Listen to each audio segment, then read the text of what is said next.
बंसी विभूषित करान्नवनीरदाभात् पीताम्बरादरुणबिम्बफलाधरोषा पूर्णेन्दुसुन्दरमुखादरविन्दनेत्रात् कृष्णात् परं किमपि तत्त्वमहं न जाने।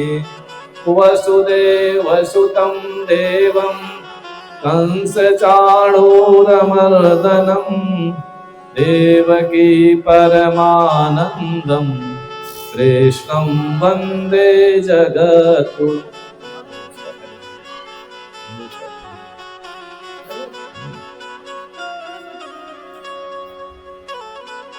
देवे प्रपन्नार्ति हरे प्रसीद प्रसीद मातर्जगतोऽखिलस्य प्रसीद विश्वेश्वरि पाहि विश्वं त्वमीश्वरी देवी चराचरस्य त्वमीश्वरी देवी चराचरस्य शुक्लां ब्रह्मविचारसार परमां आद्यां जगद्व्यापिनीं वीणापुस्तकधारिणीमभयदां जाड्यान्धकारापां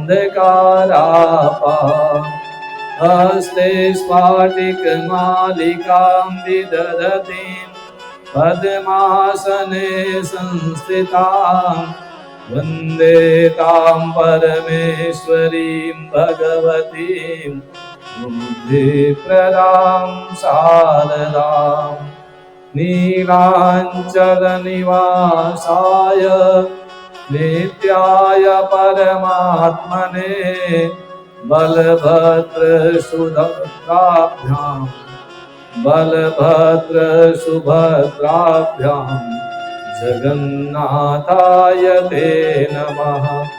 या देवी सर्वभूतेषु शक्तिरूपेण संस्थिता नमस्तस्यै नमस्तस्यै नमस्तस्यै नमो नमः।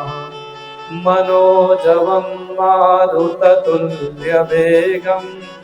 जितेन्द्रियं बुद्धिमतां वरिष्ठं वातात्मजं वानरयूथमुख्यं श्रीरामदूतं शरणं प्रपद्ये श्रीरामदूतं शरणं प्रपद्ये। जय जय श्री राधारमण जय जय नवल किशोर जय गोपी चित चोर प्रभु जय जय माखन चोर। बोले वृंदावन बिहारी लाल की जय। दो बार भगवान के नाम का मंगलमय संकीर्तन करें, इसके उपरांत भगवान की कथा सुनेंगे। गोविंद हरे गोपाल हरे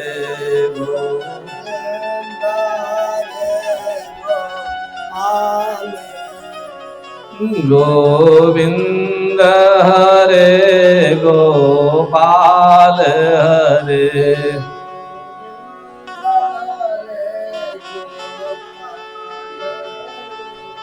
जय जय प्रभु दीन दयाल हरे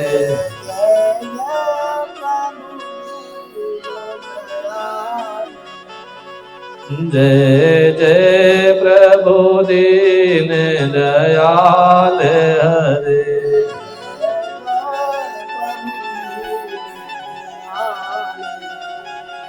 जय जय पूर्ण सुख धाम हरे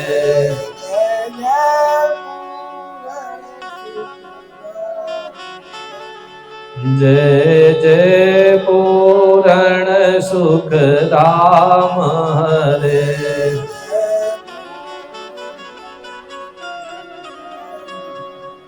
जय राधा रुक्मिणी श्याम हरे।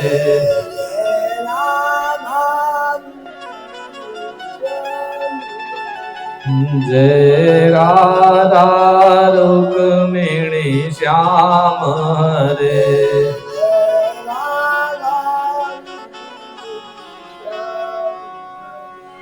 गोविंद हरे गोपाल हरे।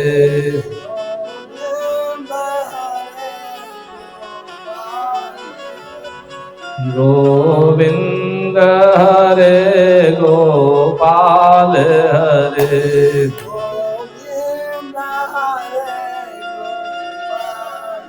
बोले वृंदावन बिहारी लाल की जय।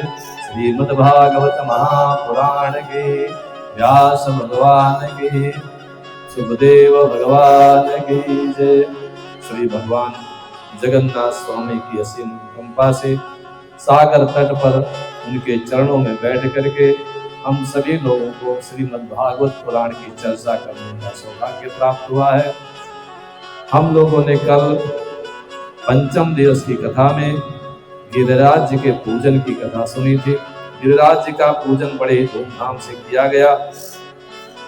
भगवान श्री कृष्ण ही गिरिराज बने हैं, वही पूजन कर रहे हैं और वही पूजन करा रहे हैं। तो भगवान आशीर्वाद देते हैं गिरिराज बन करके बाल बालों को कि हम कभी आपका परित्याग नहीं करेंगे। ब्रज में पूजन करके सब लोग अपने अपने घरों में लौट करके आए। इंद्र को समाचार मिल गया। दुख का विषय यह नहीं होता है कि हमें क्या मिला और क्या नहीं मिला। दुख का विषय ये होता है कि दूसरे को क्यों मिल गया, कृष्ण ने कैसे खा लिया, हमें नहीं मिला। तो इंद्र ने कृष्ण को अपशब्द कहना प्रारंभ कर दिया।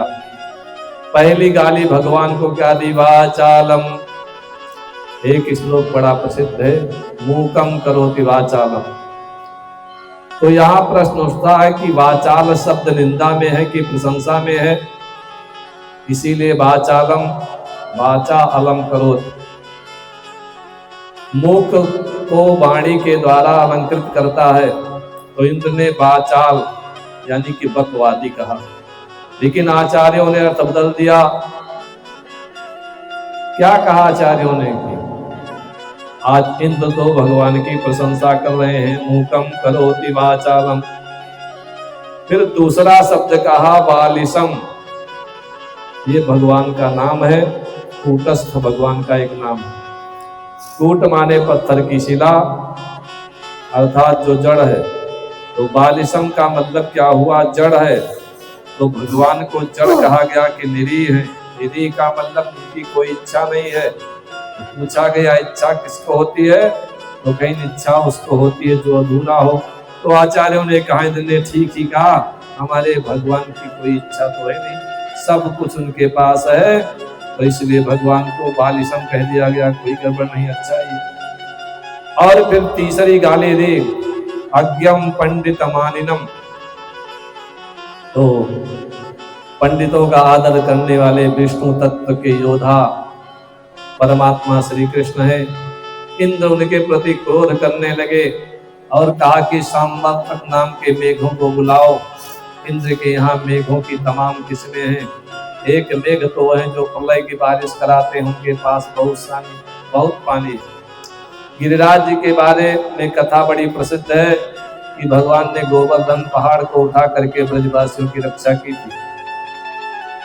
लेकिन सुखदेव जी कहते हैं, जरा विचार करो कि अगर आप छाता लगा लो और पानी बहुत तेज बरसे, बहुत भयंकर बारिश हो, तो ऊपर से तो बच जाएंगे, लेकिन जो पानी छाते से लुढ़क करके नीचे आएगा तो नीचे से ऊपर को चढ़ेगा कि नहीं। तो केवल गिरिराज को उठाने मात्र से ब्रज की रक्षा नहीं हो सकती। फिर क्या हुआ, पानी कहाँ गया? तो कहते हैं यहाँ पर एक कथा आती है जो भागवत जी में तो नहीं लिखी, लेकिन अन्य कथा उसका स्मरण करना चाहिए। द्वापर युग की बात है, अयोध्या जी में सीता जी की रसोई बड़ी प्रसिद्ध है। भगवान जब बन गए थे तो कौशल्या माता उनका स्मरण करती थी और क्या कहती थी, राम बिना मेरी सुनी अयोध्या, लक्ष्मण बिन ठकुराई, सीता बिना मोरी सुनी रसोई, और विपत्ति कहीं नहीं जाई। सीता के बिना रसोई अधूरी है, सुनी है। बहुत बढ़िया भोजन बनाती थी। एक दिन सीता जी ने भगवान श्री रामचंद्र जी से कहा, प्रभु मेरी इच्छा है किसी ब्राह्मण को भोजन कराओ। भगवान ने कहा, बड़ी अच्छी बात है। तो जानकी जी ने कहा, किसी मरियल शरीर को पकड़ के मत लाना, थोड़ा अच्छा खाने वाले ब्राह्मण को लाना, कि थाली भर के परोसो, डट के खाए। भगवान ने कहा, ठीक है। हमारे राघवेंद्र सरकार ने अगस्त मुनि को निमंत्रित कर दिया। अगस्त मुनि के पाचन शक्ति बड़ी प्रसिद्ध है। महाभारत में एक कथा आती है, दो दैत्य थे, वातापी और इलवल। इलवल वातापी को मार डालता था और मांस बना करके धोखे से ऋषि मुनियों को खिला देता था। और मांस का एक भी टुकड़ा अगर ऋषियों के पेट में चला जाता था तो बाहर से इलवल कहता था, वातापे बहिरागच्छ, वातापी बाहर आ जा। तो अंदर ही उसके जिंदा हो जाता था, पेट फाड़ करके निकल जाता था। तो महात्मा मर जाते थे, फिर दोनों लोग मिलकर के उस महात्मा को खा जाते थे। एक दिन अगस्त जी महाराज उनके चंगुल में फंस गए, तो जान नहीं पाए, धोखे से वातापी को खा गए। आज जब भोजन करके हाथ पर पेट फिराया और बोले ओम, तो इलवल ने कहा, वातापे बहिरागच्छ। अगस्त भगवान ने कहा, अब कोई बहिरागच्छ नहीं होगा, कोई नहीं आएगा, अब तो मैंने ओम कर दिया तो पच गया। जब अगस्त भगवान ने उसे पचा लिया तो इलवल वहां से भागा कि कहीं ये महात्मा हमको भी न खा के पचा जाए। इसलिए प्राचीन काल में जब भी बच्चों के पेट में दर्द होता था तो माताएं आतापी बातापी करके उसको सहलाती थी। अगस्त भगवान को श्री रामचंद्र जी ने निमंत्रित कर दिया। जानकी जी ने खूब सुंदर भोजन बनाया, लेकिन वो बड़े सिद्ध महात्मा थे। जो भी थाली आए भगवान को भोग लगा करके ओम ओम करके थाली खाली कर देते। भोजन बनता रहा, महात्मा जी पाते रहे। घंटे 2 घंटे बाद हमारे राघवेंद्र सरकार उधर से घूमते घामते हुए आए। जानकी जी से पूछा, भोजन कैसा चल रहा है? बोली, प्रभु संकट है, बहुत देर से भोजन बना रही हूँ, सारी रसोई खा चुके हैं और ब्राह्मण का पेट नहीं भरा, तो आप थोड़ी मदद कर दो, नहीं गड़बड़ हो जाएगी। भगवान ने कहा, मुझे छोड़ो, अगर मेरी पूरी अयोध्या को भी आप भोजन बनाने में लगा दोगी तो भी इस ब्राह्मण का पेट भरने वाला नहीं है। तो सीता जी ने कहा, तो फिर आपने ऐसे ब्राह्मण को न्योता क्यों दिया? हमारी बेइज्जती कराने के लिए? भगवान बोले, नहीं, सारी ग्राम भगवान के ऊपर चढ़ी हुई तुलसी दल को लाओ और प्रसाद के रूप में इनके भोजन में मिला दो, तृप्त हो जाएंगे। जानकी मैया ने वही उपाय किया और महात्मा तृप्त हो गए। बोले, माता वाह, बड़ा सुंदर भोजन है, अब थोड़ा जल पिला दो। जानकी जी की तो सांस फूल गई। सोचती है, जब भोजन इतना किया तो पानी कितना पिएंगे? भगवान से बोले, प्रभु भोजन मैंने कराया, पानी आप पिलाओ। भगवान जानकी जी की चतुराई समझ गए।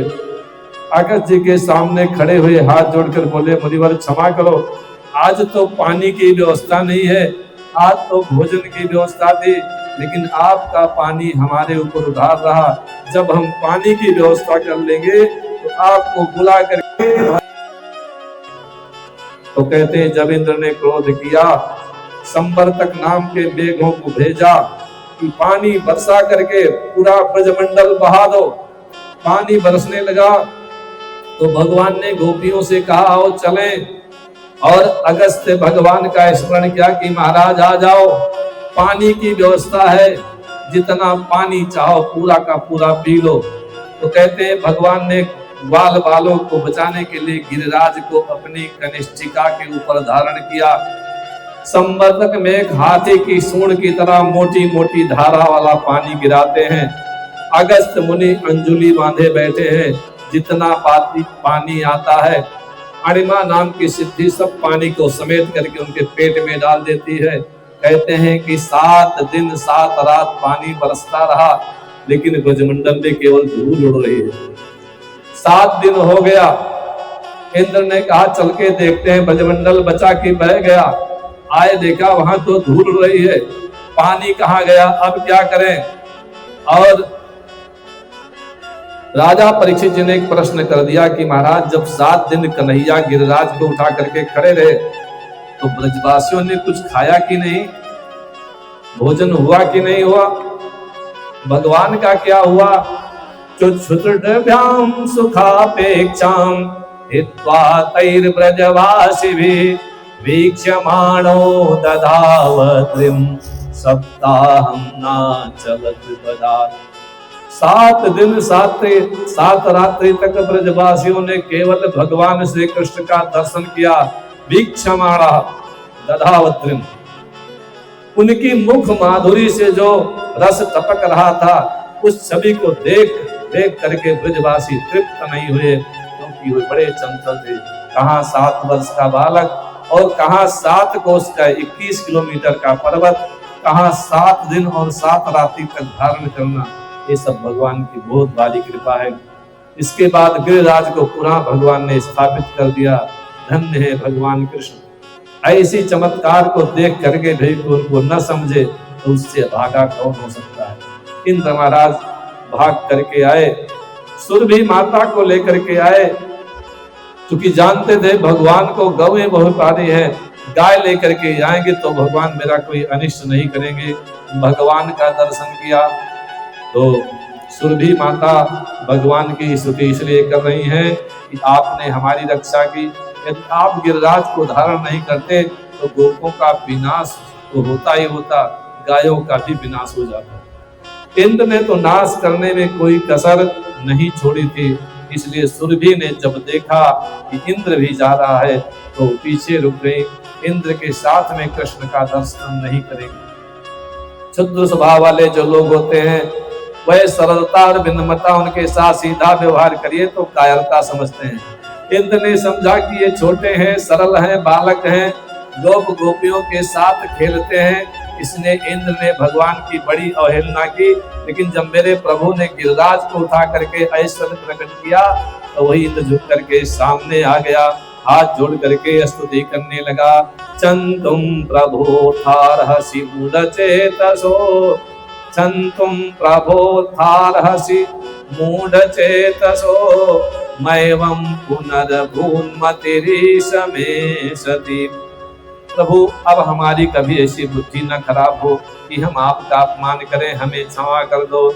नमस्तुभ्यं भगवते पुरुषाय महात्मने वासुदेवाय कृष्णाय तात्वतां पतये नमः। प्रभु आप हमें क्षमा कर दो। तो भगवान ने कहा ठीक है, जाओ यहाँ से। गम्यताम शक्रभद्रम आक्रियताम मे नुशासनम, अगर मेरी बात माननी है तो यहाँ से चले जाओ। जब चलने लगे तो भगवान ने कहा सुनो, मेरी शक्ति का सदा ध्यान रखना और शास्त्र के अनुसार ही चलना। स्थीयताम स्वाधिकारेषु युक्तैर्वा स्तंभवर्जिते, जो अपने अधिकार का आक्रमण करता है, अधिकार का अतिक्रमण करता है, उसकी तुम्हारी जैसी दशा होती है। इंद्र हाथ जोड़ करके चले गए, लेकिन ये समझ गए कि मेरे प्रभु मेरे ऊपर प्रसन्न नहीं है। जा करके देवताओं की माता से इंद्र ने रो करके कहा मैया कृष्ण हम पर प्रसन्न नहीं है। तो सुरभि माता जब ने देखा इंद्र चले गए तो कृष्ण के पास आगे बोली भगवान आज से आप हमारे इंद्र हो। इंद्र का मतलब क्या है?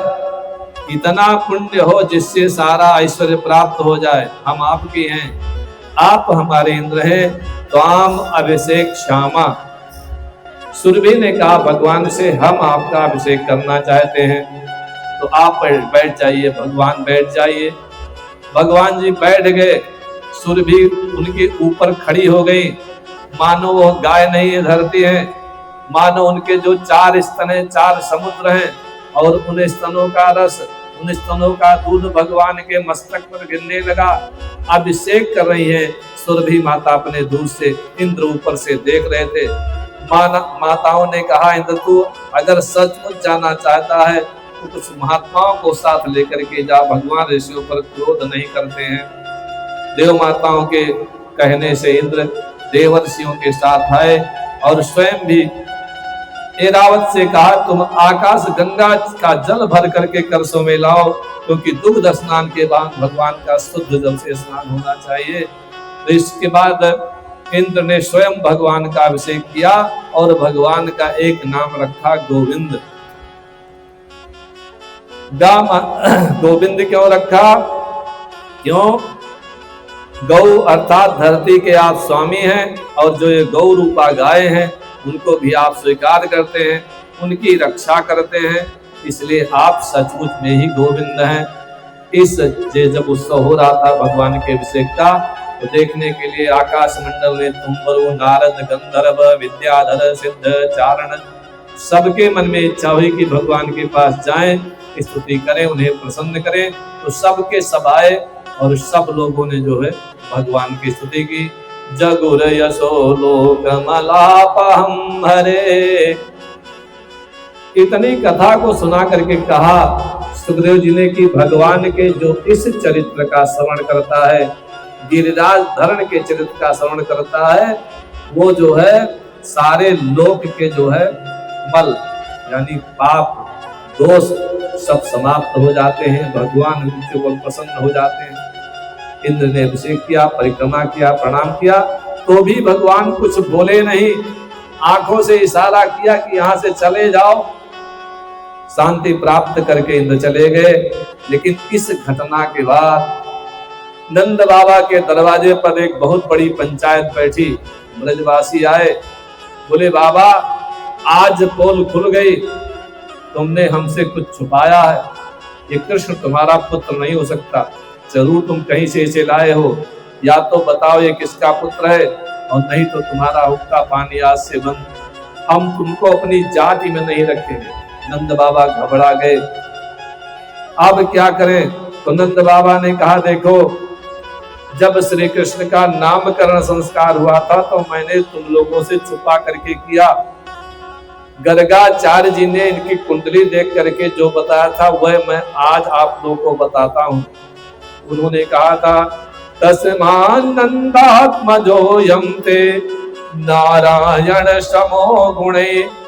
हे नंद, तुम्हारा पुत्र नारायण के जैसा होगा। ये कभी वासुदेव था, इसके अनेक रंग हैं, अनेक नाम हैं, अनेक रूप हैं, इसकी रक्षा करना। तो ये सब हमने आप लोगों को नहीं बताया, लेकिन ये पुत्र हमारा ही है। कृष्ण भगवान सोचते हैं आगे ऐसी लीला करेंगे कि इसमें लोग उंगली उठाएंगे, तो तीनों लोगों के प्राणियों को यदि अपने बस में कर लिया तो कोई कुछ नहीं कहेगा। कहते हैं श्री कृष्ण के चरित्र में राम के जितने भेदे क्या है, यही कि एक धोबी को अपने अनुकूल नहीं कर पाए राम जी, उसने निंदा कर दी। अब कृष्ण ने सब कुछ किया लेकिन किसी ने उनकी निंदा नहीं की। आज गिरिराज को धारण किया तो पृथ्वी के सारे लोग भगवान के अधीन हो गए।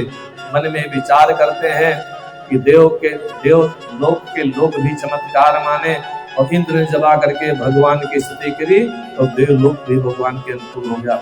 लेकिन पाताल लोक अभी बाकी रह गया है। तो नंद बाबा एकादशी का व्रत करते हैं। दूसरे दिन द्वादशी थोड़ी सी थी तो जल्दी गए, स्नान करके पारण करना चाहिए। समय देखना, घड़ी थी नहीं, समय का अनुमान भूल गए। आधी रात में ही जमुना में नहाने चले गए। वरुण जी के सेवक ने देखा ये कौन आया है जो ब्राह्म मुहूर्त के पहले नहा रहा है, उसको पकड़ ले करके वरुण के पास चला गया। प्रातः काल ब्रजवासियों ने देखा कि जमुना के किनारे नंद बाबा का डंडा पड़ा है, अंगोछा रखा है, लेकिन बाबा कहाँ गए पता ही नहीं है। सब लोग रोने लगे। चक्रुषुस्तम पश्यन्तः कृष्ण रामेति गोपका। रोते रोते आए, कहते हे कृष्ण, हे बलराम, देखो तुम्हारे बाबा का दर्शन नहीं हो रहा है। तो भगवान जाते हैं जमुना जी में और एक डुबकी लगा करके जमुना जी के माध्यम से वरुण लोक में पहुंच गए। वहां जाकर देखा नंद बाबा एक खंबे से बंधे हुए। जैसे ही वरुण ने भगवान को देखा, दंडवत किया। नंद बाबा को दंडवत कर रहे हैं, अब मुझको रस्सी से बांध दिया है, इनको ये नहीं पता कि मेरा लड़का आने वाला है। तो भगवान ने वरुण को आंख दिखाई, बोला तुमने मेरे पिताजी का अपहरण क्यों किया?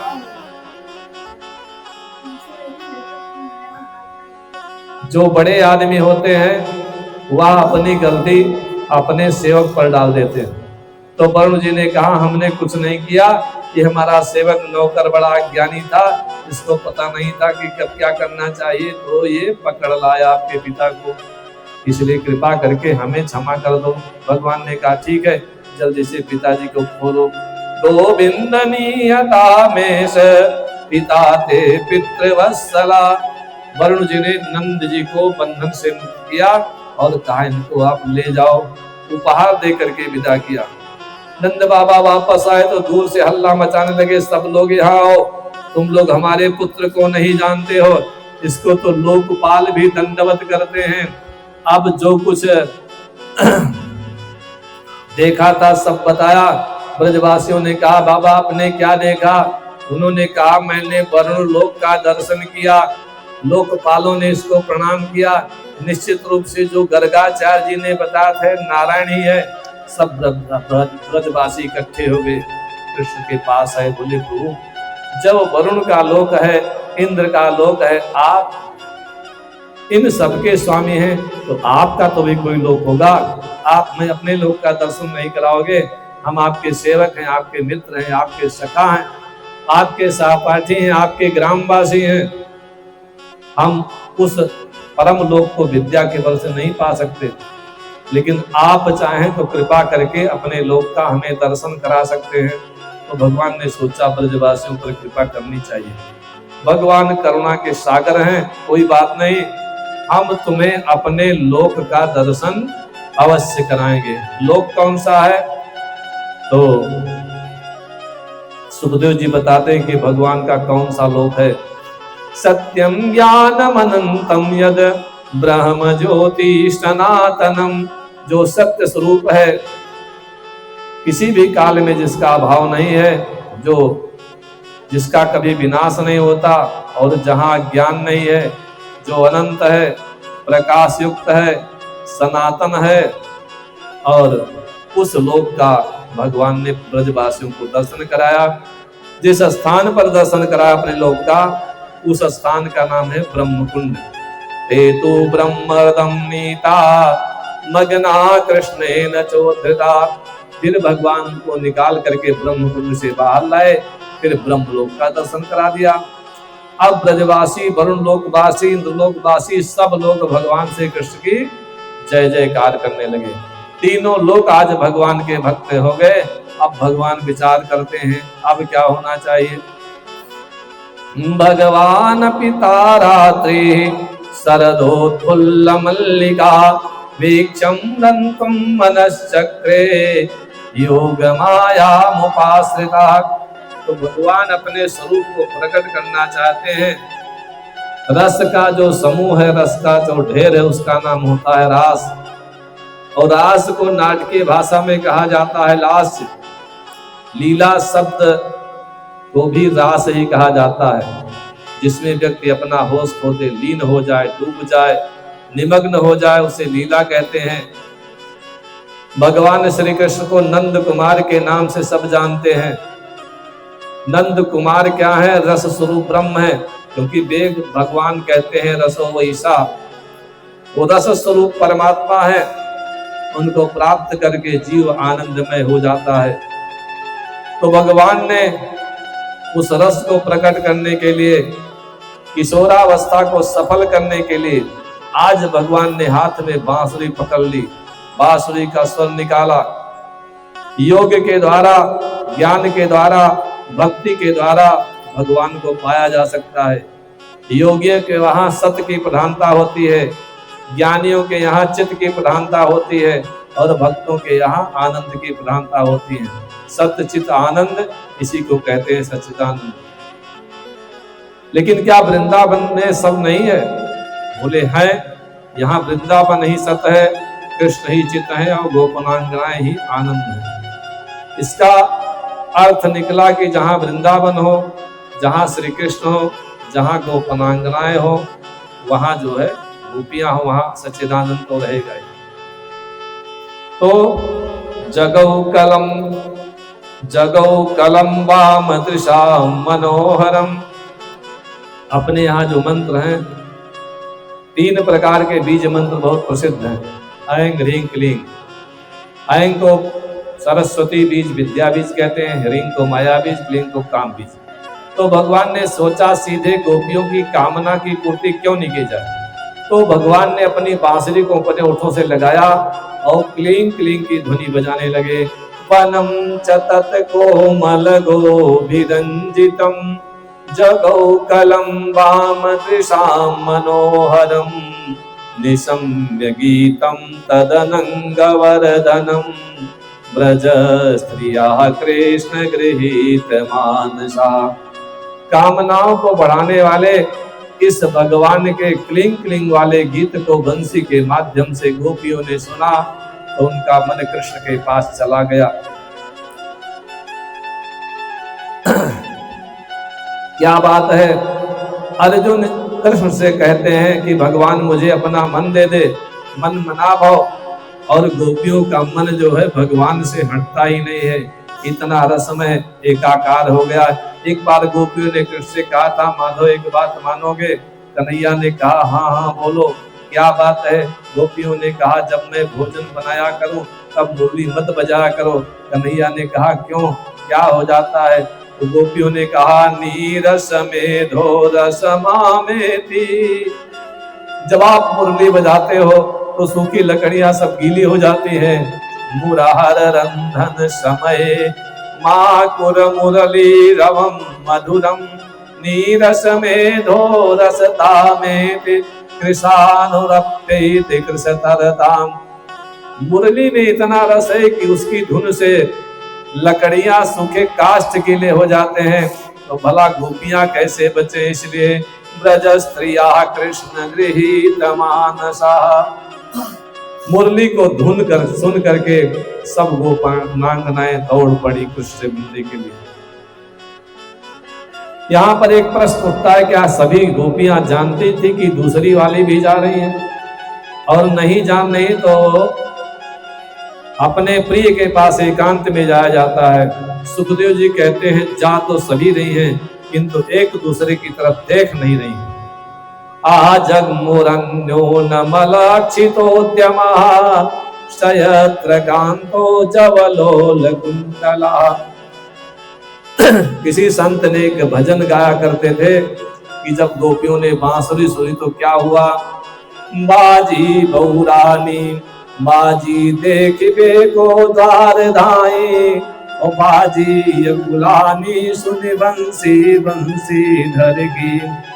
बाजी न धरई वीर बाजी न पहिरई चीर, ओ बाजिन के बिसर गई शुद्ध बुद्धि घर की।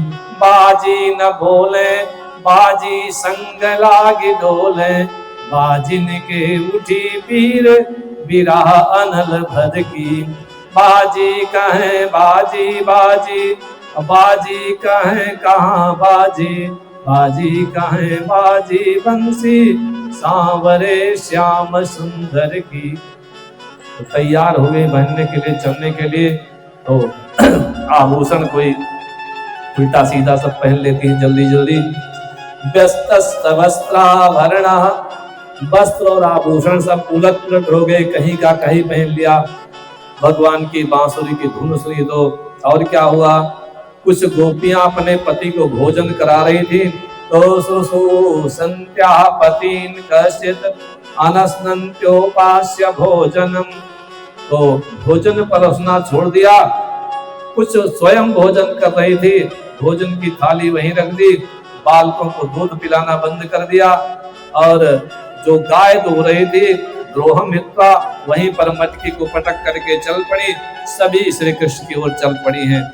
सुखदेव भगवान कहते हैं उस समय गोपियों के सांसारिक बंधन टूट गए, त्रिगुणातीत अवस्था हो गई। चहुर गुणमयम देहम सत्या प्रक्षीण बंधना।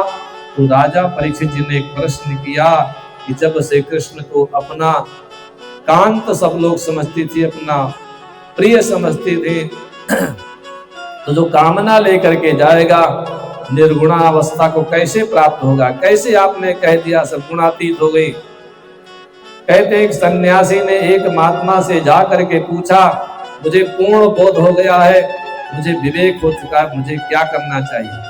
महात्मा जी बड़े गुणी थे, बोले तुमको विवाह कर लेना चाहिए।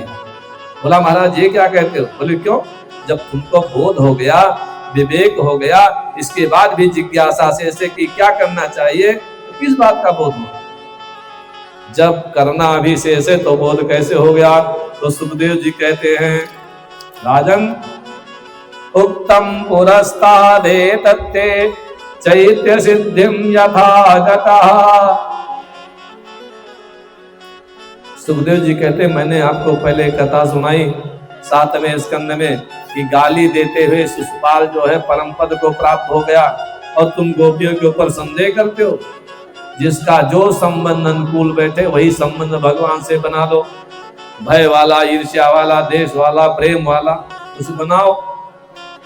रामायण में एक कथा आती है कि जब अंगद जी और हनुमान जी लड़ते थे तो रावण की सेना के जो बड़े बड़े अधिकारी थे उनका पैर पकड़ करके घुमा करके जहां राम बैठे थे उसी तरफ फेंक देते थे। महा महा मुखिया जे पावहि ते पद गही प्रभु पास चलावहि। काई विभीषण तीन के नामा देहि राम तीन कहूँ निज धामा। तो जब फेंकते थे तो भगवान से उनका परिचय बताते थे विभीषण जी, और वो भगवान सबको अपने धाम भेज देते थे। जब ये बात पार्वती जी ने सुनी तो कहा शंकर जी से, प्रभु आप कथा सुनाते सुनाते भटक जाते हो, कुछ का कुछ सुनाने रहते हो। अभी आप कह रहे थे कि निशाचरों को भगवान ने अपना धाम दे दिया, ये कैसे हो सकता है? ये तो संतों का धाम है, संतों का निवास है। तो पार्वती जब ज्यादा संदेह करती हैं तो भगवान उनका नाम लेकर के बोलते हैं कि उमा तुम बड़ा संदेह करती हो। उमा राम मृदु चित करुणा कर बयर भाव सुमिरत मोहिनी सिचर। भगवान सोचते हैं कि राक्षस लोग बैर भाव से ही हमारी याद करते हैं, तो इनकी सदगति करना चाहिए। ऐसे भगवान मेरे कृपालु हैं। सुखदेव जी ने मानो यहाँ पर संकेत कर दिया कि जब निशाचर भगवान से बैर करके उनको पा सकते हैं, तो गोपियां क्या भगवान से प्रेम करके उनको नहीं पा सकती? इसलिए संदेह की कोई आवश्यकता नहीं है।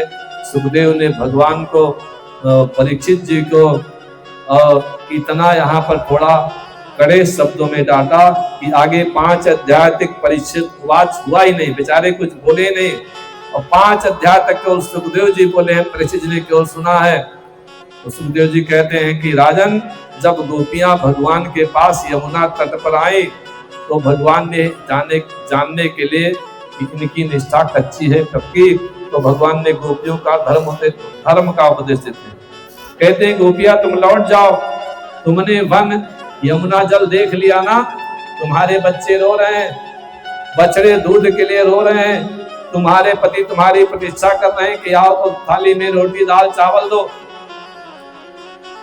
अरे मेरी सखियों, मेरे मित्रों, पति अगर अभागा हो, अच्छे चरित्र वाला न हो, बूढ़ा हो, मूर्ख हो, दुष्ट हो, रोगी हो और निर्धन हो, चाहे वो किसी तरह का पातकी क्यों न हो, उसका परित्याग नहीं करना चाहिए।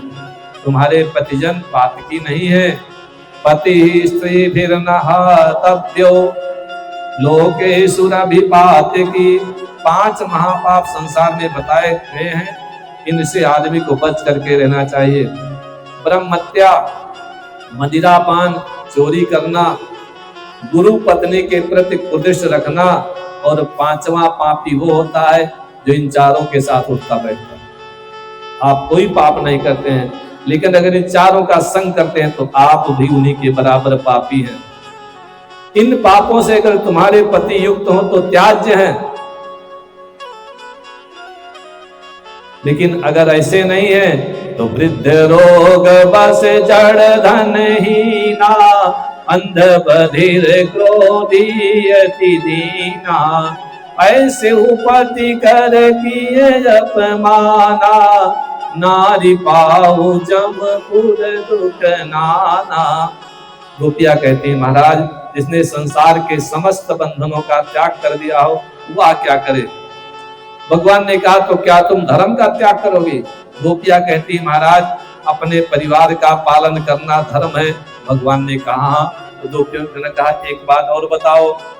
यत पत्य पत्य सुहृदा मनोवृत्त रंगा, स्त्रीणाम स्वधर्म इति धर्म विधात्वयोक्तम्, अस्तेवमेतदुपदेश पदे द्वैषे, प्रेष्ठो भवास्तनुभृतां किल बंधुरात्मा। महाराज अभी आपने बताया था कि पति पुत्र सुहृदों की सेवा करो, तो क्या आप समझते हैं कि हम अपने पतियों को छोड़ करके आपके पास कामना लेकर के आई हैं?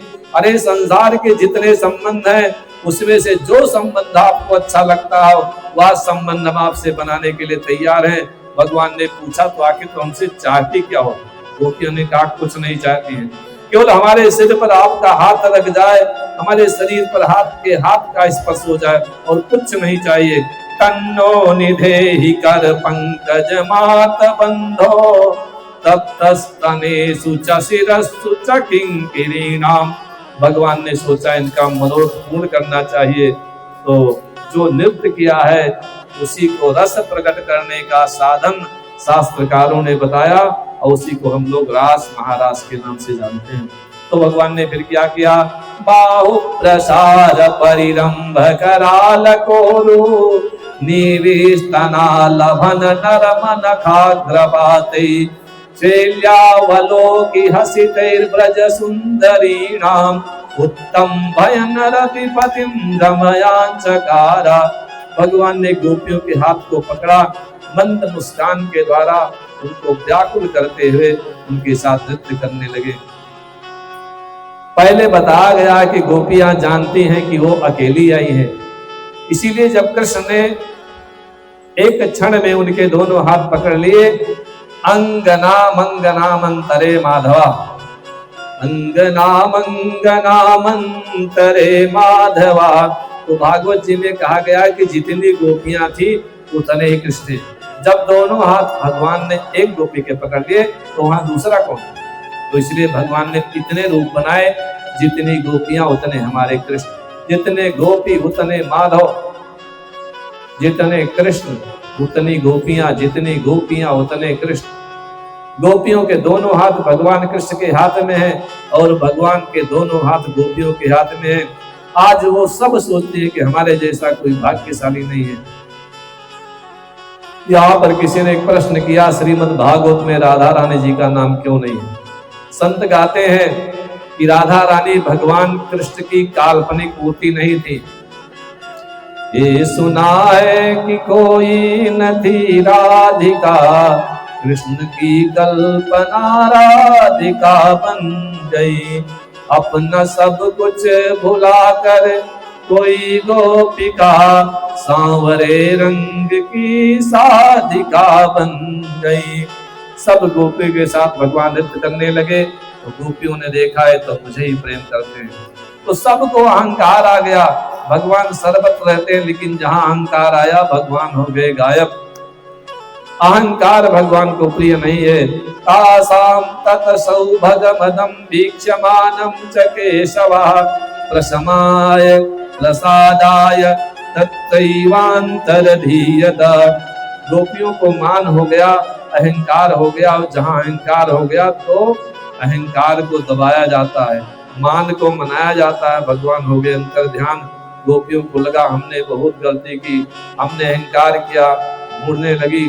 पीपल लगी है, बरगद का पेड़ है, पलाश का वृक्ष है, उससे पूछने लगी। तुलसी से पूछती है, देवी तुम तो उनकी अति प्रिय हो, तुम्हें तो मालूम होगा कि कृष्ण गए कहाँ। वृंदावन में उससे बहुत सारे पेड़ हैं। लताओं से पूछती है लेकिन कहीं कृष्ण मिले नहीं। एक गोपी को हमारे कृष्ण अपने साथ ले गए। उसने मन में विचार किया कि मेरे जैसी कोई नहीं है, मैं बड़े भाग्यशाली हूँ। उसने कहा, कन्हैया मुझे से पैदल नहीं चला जा रहा है। भगवान ने कहा तो क्या करें? बोली नय माम यत्र ते मनः, जहां ले जाना चाहो वहां हमको ले चलो। भगवान ने कहा सो कैसे? इशारा किया कि कंधे पर बैठा लो। भगवान ने कहा जैसी इच्छा आओ। भगवान झुके और बैठना चाहती थी, जैसे पैर उठा के रखना चाहिए तो फिर क्या हुआ? ततश्चान्तरधरे कृष्णा सावधूरन तप्यत। भगवान वहां से अंतर ध्यान हो गए। गोपी हाहाकार करने लगी, रोने लगी, चिल्लाने लगी।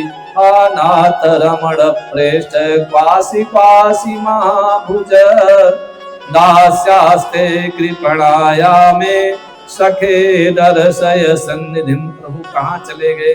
बेचारी रोने लगी। श्रीमद् भागवत के 10वें स्कंध में जो 5 अध्याय रास पंचाध्यायी के हैं, उनमें सबसे जो मुख्य अध्याय है 31वां अध्याय, उसे गोपी गीत कहते हैं। इस गोपी गीत का हम लोग एक श्लोक सुनते हैं।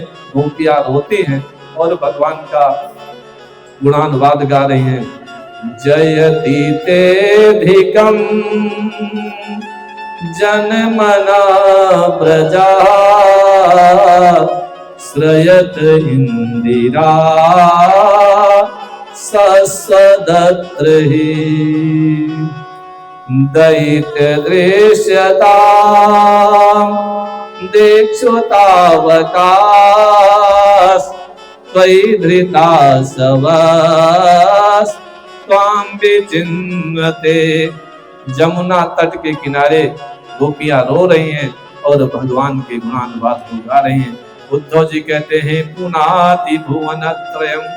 उद्धव जी ने कहा गोपियों ने जो गीत गाया है वो गीत सारे संसार को पवित्र कर देता है।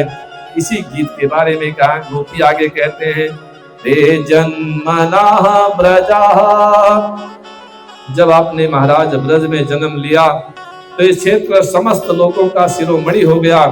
आपके जन्म से समस्त लोगों में श्रेष्ठ हो गया।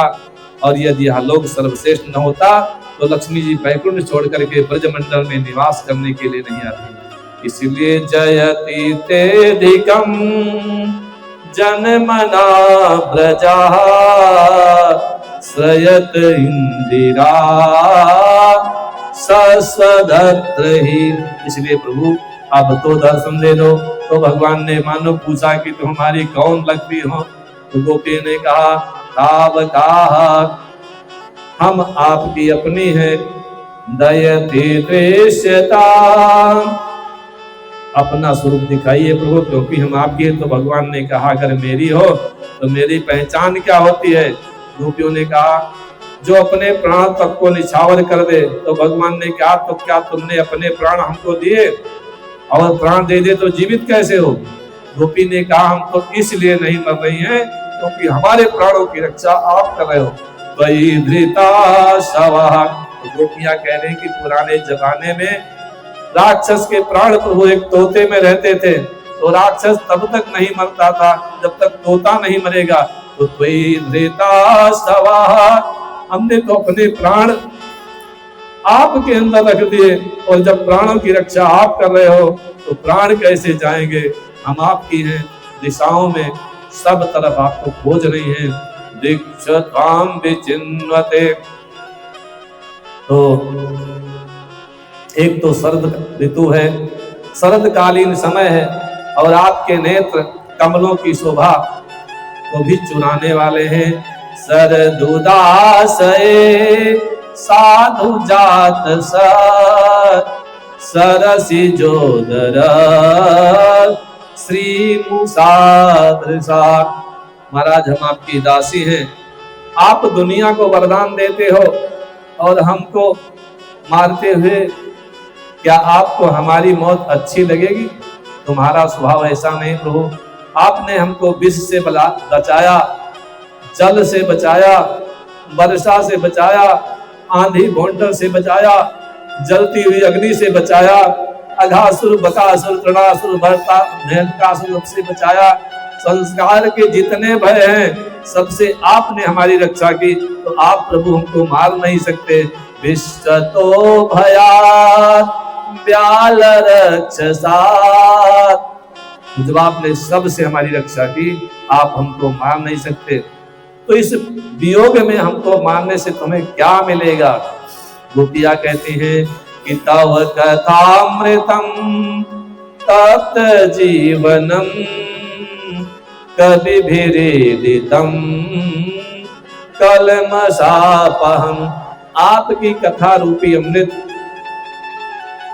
तपे हुए प्राणियों को, जले हुए प्राणियों को जीवन देने वाला है, और आपका कथामृत लोगों का कल्याण करने वाला है। गंगा में स्नान करने से प्रभु केवल ठंडक महसूस होती है, और ठंडक के साथ साथ शरीर का मैल भी धुल जाता है। उसी प्रकार जो आपकी कथा है केवल मनुष्य को शीतल ही नहीं करती, उसके कलमश, उसके पाप को भी दूर करती है। इसलिए भगवान की कथा और गंगा की धारा को एक जैसा कहा गया है। राम भक्ति जहाँ सुरसरि धारा सरसई ब्रह्म विचार प्रचारा। तो गोपियां कहती है महाराज हमें बहुत कष्ट है, बहुत दुख है, आप प्रकट हो जाइए। और प्रभु आपके चरण तो इतने कोमल हैं कि जब आपके चरण कभी कभी हमारे शरीर पर रखते हैं तो हमको ऐसा लगता है कि हमारे शरीर के कठोर अंगों से कहीं आपको चोट न लग जाए। और आप उन्हीं चरणों से बचपन में पता नहीं कहां हम सबको छोड़ के घूम रहे हो, हमारा तो हृदय फटा जा रहा है। तेनाटवी मटसित व्यथते न किंचित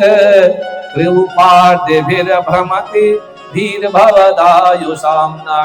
कंकड़ पत्थरों के छोटे छोटे टुकड़े आपके चरण के नीचे पड़ जाएंगे महाराज, तो आपको कितना कष्ट होगा। हम कैसे माने कि आपको दुख नहीं हो रहा है, हमारा तो हृदय फटा जा रहा है। इस प्रकार से बेचारी रोती है। भगवान मेरे भक्तों के आंसू नहीं देख पाते, प्रकट हो गए, तत्क्षण प्रकट हो गए। यहाँ पर किसी ने एक सवाल किया, गोपियों ने रोया है कि गाया है? क्योंकि सुखदेव भगवान ने लिखा कि इति गोप्याः प्रगायन्त्याः प्रलपन्त्यश्च चित्रधा। नाना प्रकार से प्रलाप करते हुए गोपियां गा रही हैं, लेकिन लगता था कि रो रही हैं। और कैसे गा रही हैं? सुस्वरम, स्वर के साथ गा रही हैं, कहीं मात्रा ताल भंग नहीं हो रही है। उसको सुन करके भगवान प्रकट हुए। तो भगवान कैसे प्रकट हुए? इसमय मानम मुखाम्बुजा, इसमय मानम मुखाम्बुजा। भगवान का एक नाम है गर्भ प्रहारी, अहंकार को खा जाने वाला। तो वह अपने मुख में गोपियों का अहंकार, उनका घमंड रख लेते हैं। मंद मंद मुस्कुराते हुए प्रकट हो गए। गोपियों ने चारों ओर से उनको घेर लिया और सोचती हम जाने नहीं देंगे। किसी ने भगवान की कमर पकड़ी, किसी ने भगवान के कंधे पर हाथ रखा, किसी ने मुरली संभाली, किसी ने कन्हैया के जो है पीतांबर को पकड़ा, और किसी ने जो है कन्हैया के हाथ को पकड़ा, किसी ने हाथ के कंगन को पकड़ा, किसी ने चरण को पकड़ा, किसी चरण के नूपुर को पकड़ा। सब जो है भगवान को पकड़ करके खड़ी हो गई। कहते हैं कृष्ण तुम कैसे प्रेमी हो? एक गोपी ने कहा 3 प्रकार के प्रेमी होते हैं। एक तो वे जो प्रेम करने वाले से प्रेम करते हैं, दूसरे वे जो प्रेम ना करने वाले से भी प्रेम करते हैं, और तीसरे होते हैं जो किसी से प्रेम करते ही नहीं है। तुम कौन वाले हो? भगवान ने कहा 3rd नंबर वाले। गोपी ने कहा क्यों? तो भगवान ने कहा जो प्रेम करने वाले से प्रेम करते हैं उनका तो लेन देन का संबंध हो गया, व्यापार का संबंध हो गया। जहां लिया जाता है दिया जाता है, वहां शुद्ध प्रेम थोड़े होता। तो उस कोटि में मैं नहीं आता। कहते हैं जो किसी से प्रेम नहीं करते वो 2 तरह के होते हैं। एक तो जो आत्माराम होते हैं, अपने में ही परिपूर्ण होते हैं, और दूसरे जो कृतज्ञ होते हैं, किसी का एहसान नहीं मानते। सिर काट करके सामने रख दो तो भी नीच पुरुष यही कहेगा कि सिर काटा तो लेकिन थोड़ा सा टेढ़ा काटा, सीधा काट करके नहीं रखा। वो तो अपने माता पिता का भी वध कर सकते हैं। ऐसे लोग किसी से प्रेम नहीं करते। कन्हैया कहते हैं जहां तक मेरी बात है तो ना हम तो सक्यो भजतो जंतून भजाम्यमीसा मनुवृत्त वृत्तये, मैं अपने भक्तों को एक झलक दिखा करके इसलिए चला जाता हूँ कि वो हमारी उसी छवि को ध्यान में रख करके निरंतर मेरा चिंतन करेंगे। जैसे किसी निर्धन पुरुष को धन मिल जाए और बाद में वह धन कोई चुरा ले तो उसी धन का चिंतन करता रहता है। अगर उसे लगे कि हमारा कुछ खो गया है तो उसको नींद नहीं आती है।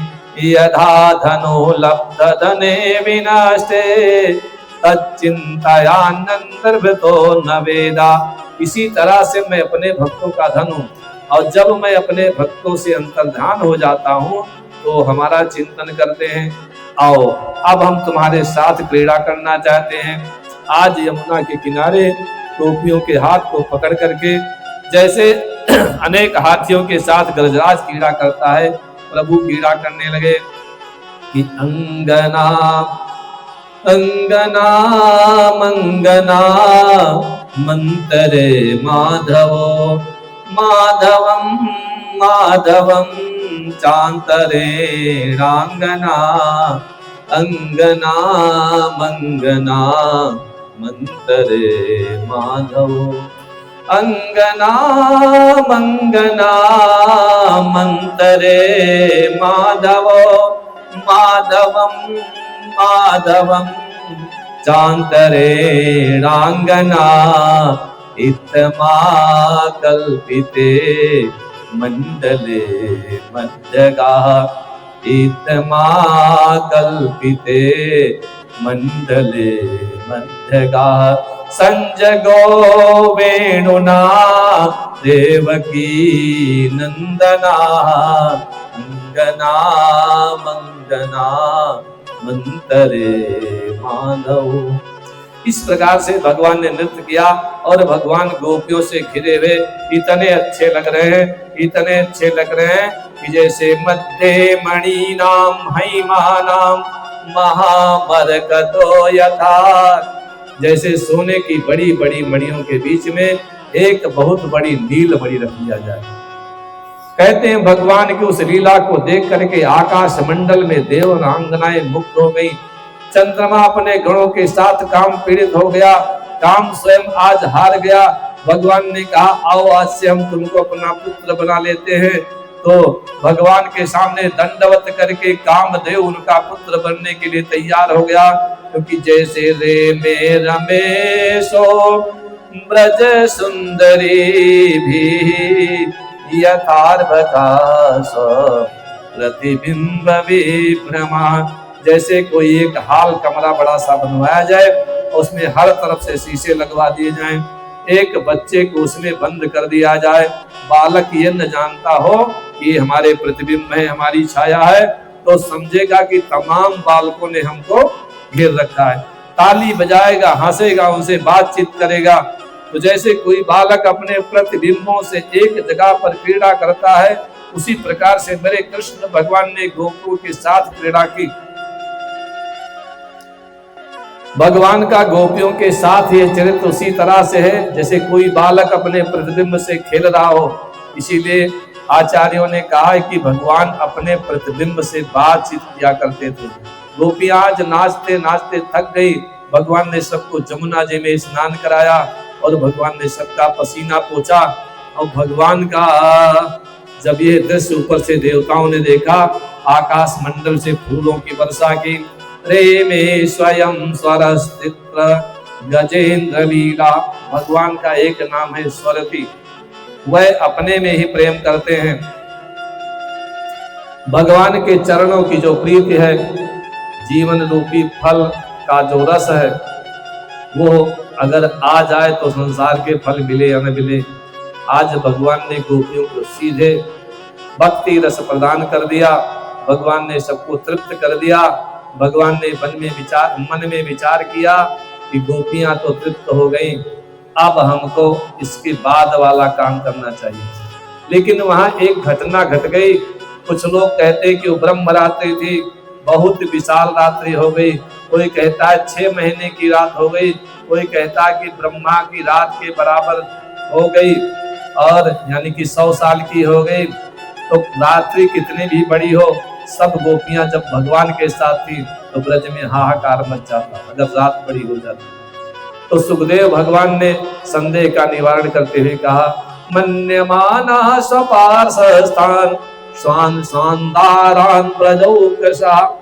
ब्रजवासियों ने यही समझा कि हमारी पत्नियां हमारे घर में हैं, वहां उनका दिव्य शरीर ही गया था। वास्तव में जो गोपियों का स्थूल शरीर था उनके घर में था, जो उनका दिव्य शरीर था भगवान के साथ दिव्य लीला करने के लिए जमुना जी के तट पर गया। ये चरित्र बहुत पवित्र है, बहुत पावन है। हृदय के जो रोग होते हैं, हृदय की बीमारियां होती हैं, उनको नष्ट करने वाला है।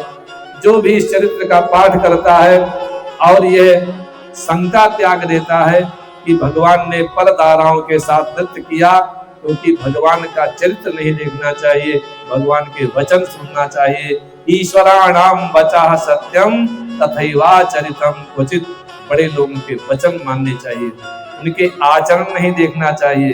कहीं कहीं उनका आचरण अनुकरण करने लायक होता है। जैसे भगवान शंकर ने विष पी लिया था, भगवान श्री कृष्ण तो पहाड़ उठा लिया था, तो हम लोग जाकर के ट्राई करेंगे विष पीने से क्या होता है। विष भक्त में बुद्धिमान उन्हें कहा जाता है जो ईश्वर की बात मानते हैं, ईश्वर के चरित्र पर, उसकी लीला पर ध्यान नहीं देते।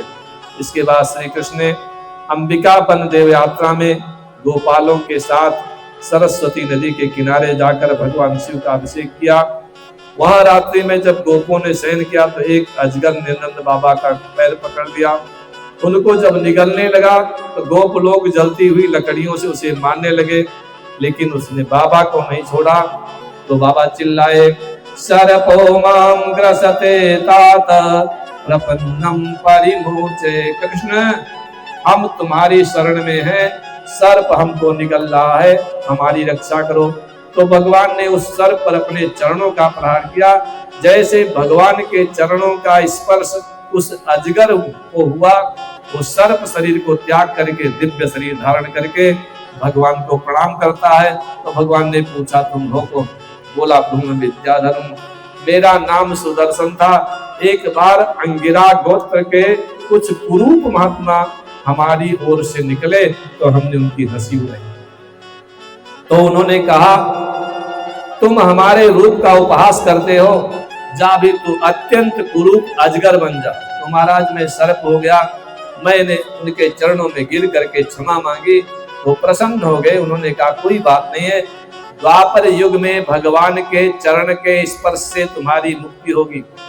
महाराज उन्होंने तो हमको वरदान दे दिया और उनकी कृपा से महाराज आज साक्षात हमें आपके चरणों का स्पर्श हुआ। यन्नाम गृहणन् अखिलान् सोटेनात्मानमेव च सद्या पुनाति किं भूयस् तस्य स्पृष्टा पदाहिते। आपका जो भी नाम लेता है वह सकल जो है पापों से रहित हो जाता है। भगवान ने उसको दिव्य लोक प्रदान किया। एक दिन की बात है, भगवान बलराम जी के साथ गोपियों को लेकर के वन में क्रीड़ा कर रहे थे। इतने में ही मय दानव का पुत्र शंखचूड़ आ गया। उसने गोपियों को हरण करने का मन बनाया और उनको उठा उठा करके ले गया, गुफाओं में बंद करने लगा। गोपियां बड़ी जोर से चिल्लाई, तो संतम कृष्ण रामेति विलोक्य सो परिग्रहम।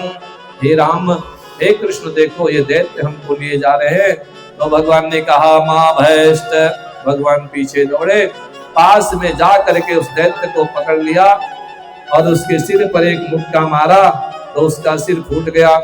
उसके सिर से एक मणि प्रकट हुई, उसको निकाल करके भगवान ने बलराम जी को उपहार स्वरूप दे दिया। इस प्रकार शंखचूड़ का उद्धार हुआ। भगवान नित्य गोचारण के लिए जाते थे, तब गोपियों का दिन कटना मुश्किल हो जाता था। संत कहते हैं कि राधा जी के पास भी एक वीणा थी। राधा जी के पास जो वीणा थी उसका नाम था मधुवती। उसी वीणा को बजा करके कृष्ण के गीत राधा जी गाया करती थी। गोपियां युगल गीत गाती हैं। इसका नाम युगल गीत इसलिए पड़ा कि दो दो श्लोकों का जोड़ा बना करके गाया गया है। वाम बाहु कृत वाम कपोलो बल गीत दरार्पित वेणु कोमलांगे कोमलांगुलि विराश्रित मार्गम गोप्य हीरयति यत्र मुकुंदा। बाईं भुजा के ऊपर बायां कपोल रख करके जब मुख टेढ़ा हो जाता है तो भ्रुकुटी थोड़ी भौं टेढ़ी हो जाती है। ओठों पर भगवान जो है बंसी को रख लेते हैं और फिर कोमल कोमल अंगुलियों के द्वारा बंसी को बजाते हैं। तो क्या होता है, व्योमयान वनिता साहसी विस्मितास्तधूप नार्य सलज्जा। देवताओं की स्त्रियां सिद्धों के साथ आती हैं और देखते हैं कि ये बांसुरी कहाँ बज रही है, तो कहने वो बेहोश हो जाती है, उनके वस्त्र कब खिसक जाते उनको पता ही नहीं चलता। तो काम मार्गण समर्पित चीता कसमलम ययो रपस मृत नित्या। गोपियां नित्य गीत गाती हैं। एवं ब्रज स्त्रियो राजन कृष्ण लीला तु गायती रे मेरे हसूत चित्ता तन्मनस्का महो।